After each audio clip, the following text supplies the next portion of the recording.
allowing for any sort of creativity. And we do like our creativity. Take it in.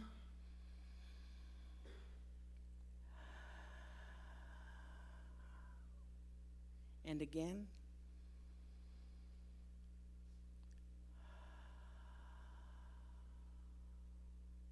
And one more time, deep in.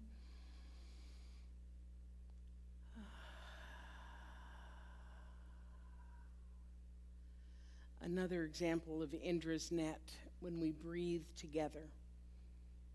When we breathe together and that whole web just goes, yeah, with those gems, yeah. I may have to do a talk about that pretty soon, hey? So my talk title today is I Have a Dream. And in a little while, we've alluded to it before, earlier in the day, we're going to talk about the life of Dr. Martin Luther King, Jr., whose dream helped give birth to the civil rights movement that has changed the course of history. But before we do that, we're going to have a special presentation from one of our students from the most recent Foundations class. And let me tell you how this came about. One of the requirements for the Foundations class, raise your hand if you've taken Foundations. Okay, good. Raise your hand if you're going to take Foundations the next time we offer it. There better be a heck of a lot of hands going up there. What if I do it during the daytime? Yeah? Okay, I'm actually thinking about that. So Foundations is our basic class, in case you don't know that. And one of the requirements for the Foundations class is to present to the class on the final night of class something we call final projects. And this is something that illustrates to the student what it is that they've learned and what it is that they've gotten out of being in the class for 10 weeks. It can be a poem or a collage, a song or a dance or a speech, or people have done movies or PowerPoint, anything that allows them to go back through the 10 weeks and kind of realize where they were 10 weeks ago and where they are now and how they have been experiencing growth in their lives. Now, usually on the first night of class, everybody's there. You know, the place has got 25, 30 people in class, and they're all like, oh my gosh, what am I getting myself into? And then I talk about the fact that they have to do this final project at the end, and they all look really, really nervous, right? But what I tell them is that without question, and I just got to say this, please hear me. I'm a pretty good teacher of Foundations. I know my stuff, and it's fun, and you learn stuff. Even with that in mind, I will tell you that the final night of Foundations, when people do their final projects, is the best night of the course. Am I right? Am I right, people who know this? Absolutely. And it's not just because we have a potluck that sometimes involves lobster.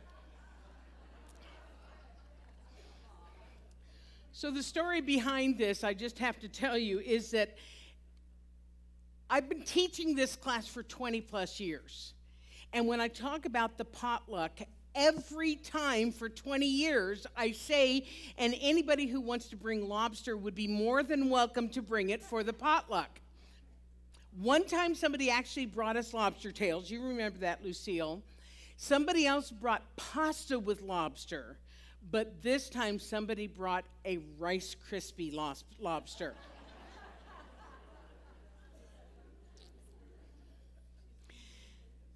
The reason why I can say that this is a high point for anybody who takes a Foundations class is because when people actually do something that they didn't think that they would be able to do 10 weeks prior, it's absolutely awe-inspiring. Because what happens is, as they learn this teaching, and they begin to learn about the universe and their place in it, and they begin to understand that the divine has something that it wants to express by means of them that is unique and special just to them, And they've expanded their view of themselves and what they think that they're capable of. It gives them permission to dream. The name of the talk is I Have a Dream. To dream outside of their preconceived limitations of what they thought was possible for themselves. And the results are astounding. One of the things that I love the most about our teaching, we call it the science of mind, in case you didn't know that it was called that, is that we not only encourage people to dream, but we also teach them how to use the power of their minds to bring the dream to reality. I don't know how long Betty Ann has been dreaming of doing something like that, but what an honor to be able to provide her with the venue, the intestinal fortitude, first of all, and then the venue. Because what we know in this teaching is that our thoughts are extremely powerful, absolutely. And that when we learn to focus them, we can bring about change in our lives. And if we are working on behalf of other people, we can help bring change in their lives as well. Because here's the bottom line, folks, our thoughts are creative, period, end of story. We can't not create. Our thoughts are creative, period. Here's how our founder, Ernest Holmes, put it. He said, since we are thinking beings and cannot stop thinking, and since creative mind receives our thought and cannot stop creating, it must always be creating something for us. What it will make depends wholly on what we are thinking, and what we shall attract will depend upon that on which our thoughts dwell. So why not learn to use this powerful mind that we have to create the life of our dreams as opposed to the life of our nightmares? Because either way, we're going to create. We've got this creative energy, and it's going to flow where we put our thoughts. So if we put our thoughts all on the stuff that we're all worried about, then that energy is going to flow, and it's going to bring more of that. Or if we put our thoughts on the things that we want to have, our dreams, that life that we want to be living, then that same energy is going to respond to that, and it's going to bring more of that. Yes? You with me? Here's another way that Ernest Holmes put it. He said, let us feel that our purposes are animated and inspired from on high. And then let us go forth and make our dream come true in human experience. With an invisible intelligence to guide and an immutable law to direct, let us cause our dreams to come to full fruition. Everybody take a breath. Because that brings us to the focus of my talk today, and that is on the life of Dr. Martin Luther King, Jr. And the reason why I'm speaking about Dr. King today is because people in the United States are celebrating his birthday over a 3-day weekend. You know what? I don't care whether we're in the States or whether we're in Canada. If we can hook a holiday to a weekend so that we can have 3 days off, we're going to do it, right? Dr. King's birthday was actually January 15th. So I realize that for Canadians, his life and his work may not have quite the same impact that it does for Americans. But there is no denying the fact that what has taken place since Dr. King's ministry almost 60 years ago changed the course of history, period. So to give you just a little bit of a history lesson, I don't think you all studied this in history. You've heard about the American Civil War, right? Okay, all right. So, hey, come on. I was here a couple of weeks, moved here from California, and I talked about John Muir, and I was like, John Muir said that, and everybody was like, Who? So I got to check in every once in a while. So American Civil War. So that was almost 100 years prior to Dr. King's ministry. And right at the start of the Civil War, Abraham Lincoln signed the Emancipation Proclamation, which changed the federal legal status for more than 3.5 million slaves, making them legal. No longer slaves. They were free people from the Emancipation Proclamation. And yet 100 years later, fast forward, when Dr. King was doing his ministry, segregation and racism and violence, prejudice, it was rampant, especially in the South where he was. It was a time of terrible injustice. And he grew up in it. He was born in 1929, so he grew up in it. And he managed to get an education. He was a minister. He was devoted to God. He was devoted to his family. And he was devoted to civil rights of his people. But unlike the other civil rights leaders at that time, Dr. King encouraged change through nonviolence. He had studied Mahatma Gandhi, and he saw how the practice of peaceful, nonviolent civil disobedience brought down the British Empire in India. So one of the events that inspired Dr. King to become involved with civil rights was the story of Mrs. Rosa Parks. Rosa Parks was a black woman who refused to give up her seat on a bus to a white woman. And she was arrested and fined. So what Dr. King did was organized a boycott of the bus company that lasted 381 days before the Supreme Court ruled that segregation on buses was unconstitutional. I want you to hear that. He organized a boycott, not a riot.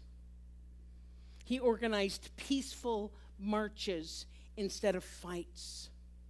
And the result of that, because right time, right place, right energy, right intention, the result was that slowly but surely, challenges to segregation in schools and universities and stores were being won. Dr. King himself was arrested many times for his involvement in civil rights. Even though he was never charged for his involvement in civil rights, he was charged for the horrific crimes of loitering, disorderly conduct, traffic violations. And yet, in spite of all that, in spite of all the violence that was taking place, if you remember back to those times, I mean, there were cross burnings, and there were lynchings, and there was murders, and there were bombings. It was a shameful, shameful time. And Dr. King continued to preach peaceful nonviolence. In fact, he said, returning violence for violence multiplies violence, adding deeper darkness to a night already devoid of stars. And his methods were working. Strides were being made in the civil rights movement. Here is this black man, and he was meeting with judges and congressmen and senators and presidents. Laws were being rewritten, and lives were being changed as a result of the work that he was doing. And all the while, Dr. King, at some level, knew that he would probably be assassinated for his work. Of course, he could have chosen to go the other way. This isn't for me. I'm just going to go back to being a preacher in a Baptist church. He could have said, things aren't that bad. It's not that bad for my family. Let somebody else do it. But Dr. King had a dream, and he knew that he was a channel through which the divine was working to make change. And he was assassinated on April 4th, 1968. And since then, we've ostensibly come a long way. I wonder if Dr. King ever envisioned that in 2008, a mere 40 years after his assassination, Americans would elect an African American president. So we've made strides. And in other ways, we still have a long way to go for true equality of race and gender and sexual orientation and education and income. There is inequity. Sometimes it really feels, if the pendulum swung that way, sometimes it feels like the pendulum has swung really, really far in the other direction. It feels like all of that progress that we made has gone backwards. Because we live in a time, as evidenced just this weekend, where racism and intolerance and bullying and prejudice seem to be making a comeback, and I don't know how the hell that happened.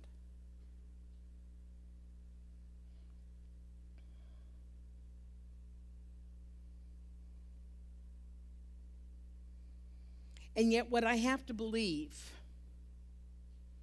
is that because we live in a universe that is always spiraling upwards, is that even in the face of everything that's going on right now, we are at a higher state of consciousness. If you picture I was going to try to do an illustration for this and I just couldn't. So if you picture what a spiral looks at, if right here was where things were in the time of Martin Luther King, and this spiral happens, we are going to come back to this same place, right? But we're going to be at a higher state of consciousness. And then spiraling up, we come back we revisit, but we're on a higher state of consciousness. This is my prayer, this is my dream, this is what I need to know. So that even though it appears that things are going backwards, they can't go backwards because evolution is forever taking us upwards. Yes? Can I get an amen to that? A serious amen. Okay. Ernest Holmes said this. He said, the awakening is a process of evolution. A little here and a little there, until the whole eye is opened. And we see that life is neither separate from God nor different from good. Life is God, and good is the only power there is or can be. Now, in case you're wondering I'm about to go political on you, you can rest easy. I don't do that, you know that. But evolution and spiritual awakening isn't a political idea. It's a spiritual idea. Spiritual idea. As a man of God, I doubt Martin Luther King intended to get political.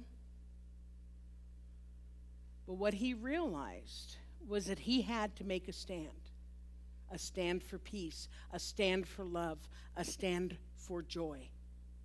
Someone had to see what was out of balance at the time and say, I guess this is mine to do. This is mine to do, even though it cost him his life. So I'd like to share an excerpt from the speech that he delivered on the steps of the Lincoln Memorial that day, the speech that made him so famous. We've all heard it before. I wish I had thought to get a recording of it, but I'm not. You're going to have to pretend because I'm going to do it, but I invite you to listen with a state of high consciousness. Not just the words. Listen with a state of high consciousness. You with me? He said, I have a dream that my 4 children will one day live in a nation where they will not be judged by the color of their skin, but by the strength of their character. And if America is to be a great nation, this must become true. So let freedom ring from the prodigious hilltops of New Hampshire. Let freedom ring from the mighty mountains of New York. Let freedom ring from the heightening Alleghenies of Pennsylvania, from the snow-capped Rockies in Colorado, from the curvaceous peaks in California, from the Stone Mountain of Georgia, from the Lookout Mountain of Tennessee, from every mountainside. Let freedom ring.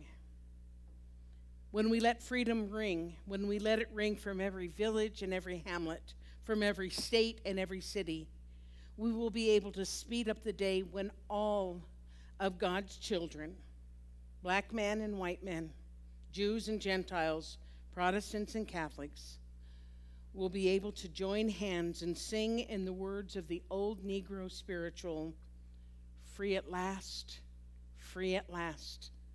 Thank God Almighty, we are free at last.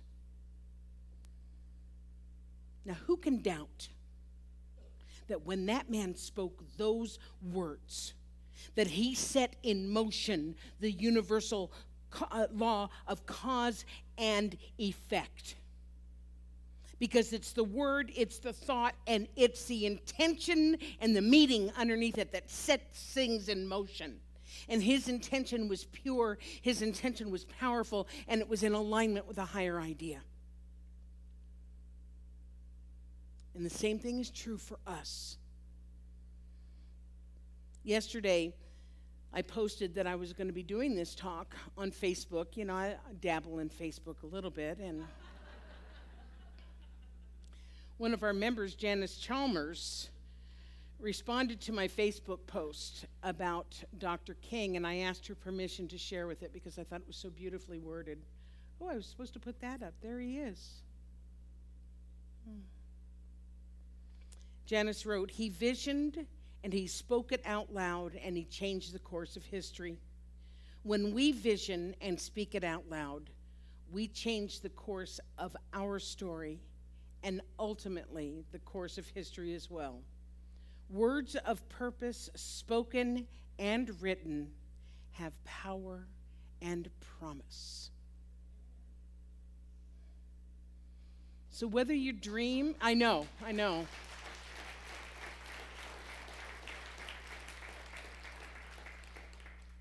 Whether your dream is to dance in front of your spiritual community or to change the consciousness of the world, it starts with pure intention and the power of your mind. So dream on. I love you, and so it is.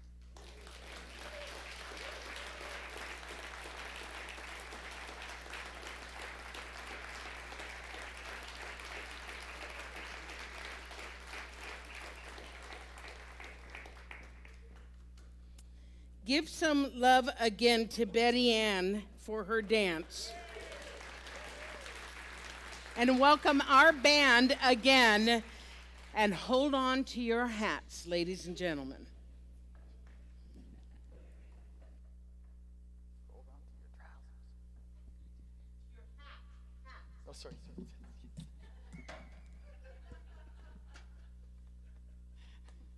I didn't know you heard that.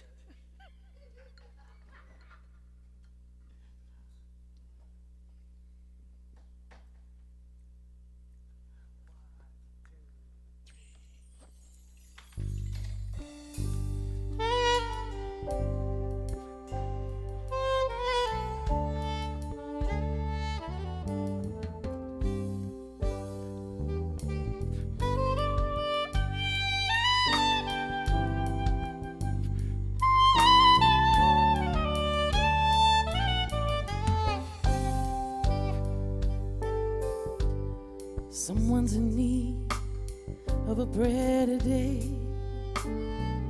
Have you done your part? Someone's in despair this day.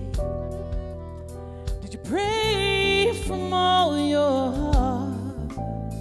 Someone is seeking to find a way, and they need your light today.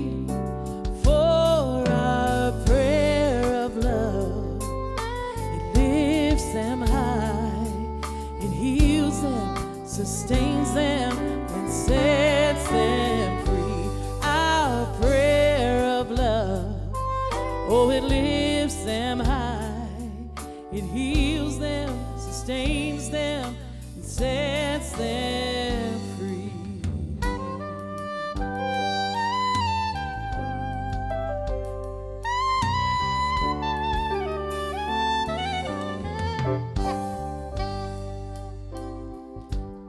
Have you spoken your word today? Did you give your all in prayer? Someone's in need of what you say. Did you answer the call and pray? Someone is seeking a way to go, and they need your light, you know, for our prayer of love. It lifts them high, it heals them, sustains them, and sets them free. Our prayer of love, it lifts them high, it heals them, sustains them, sets them free. Oh, and you are the place you need to start. So throw open your mind and use your heart. And don't waste time, and don't delay. So many are in need of a prayer today. Someone's in need of a prayer today. Have you done your part? Someone's in despair this day. And you pray with all your heart. Just listen to the Spirit. It's telling you to heed the holy call for our prayer of love.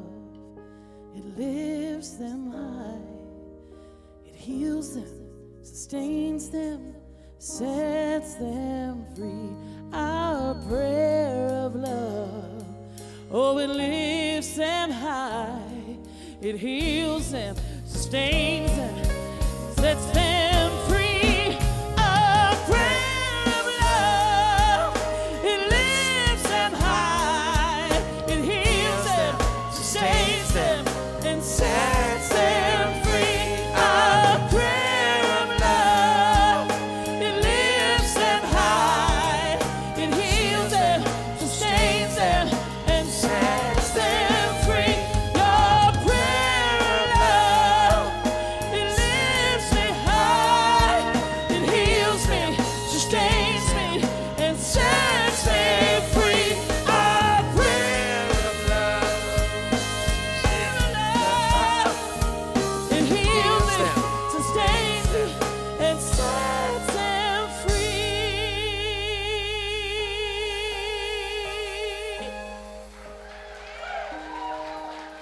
Woo!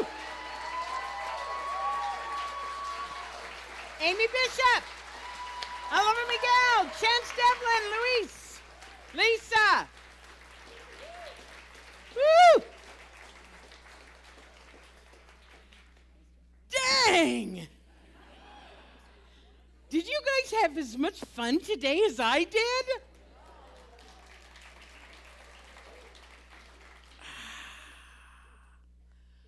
Let's go with him.